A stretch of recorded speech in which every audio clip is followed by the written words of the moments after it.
Having pointed out to the 5 bhikkhus the truth, the Buddha said, "A man that stands alone, having decided to obey the truth, may be weak and slip back into his old ways. Therefore, stand ye together, assist one another, and strengthen one another's efforts. Be like unto brothers, one in love, one in holiness, and one in your zeal for the truth. Spread the truth and preach the doctrine in all quarters of the world, so that in the end all living creatures will be citizens of the kingdom of righteousness. This is the holy brotherhood. This is the church, the congregation of the saints of the Buddha. This is the Sangha that establishes a communion among all those who have taken their refuge in the Buddha." Kondanna was the first disciple of the Buddha who had thoroughly grasped the doctrine of the Holy One, and the Tathagata, looking into his heart, said, "Truly, Kondanna has understood the truth." Therefore, the Venerable Kondanna received the name Annata-Kondanna, that is, Kondanna who has understood the doctrine. Then the Venerable Kondanna spoke to the Buddha and said, "Lord, let us receive the ordination from the Blessed One."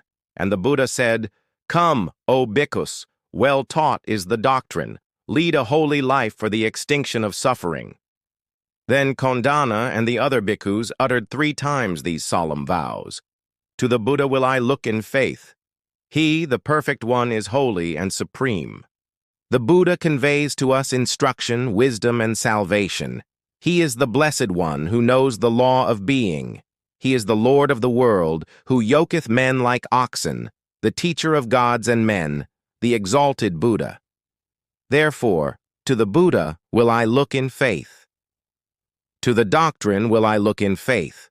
Well preached is the doctrine by the exalted one. The doctrine has been revealed so as to become visible. The doctrine is above time and space.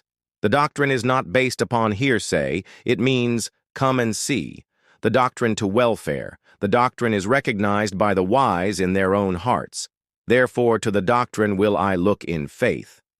To the community will I look in faith. The community of the Buddha's disciples instructs us how to lead a life of righteousness. The community of the Buddha's disciples teaches us how to exercise honesty and justice. The community of the Buddha's disciples shows us how to practice the truth.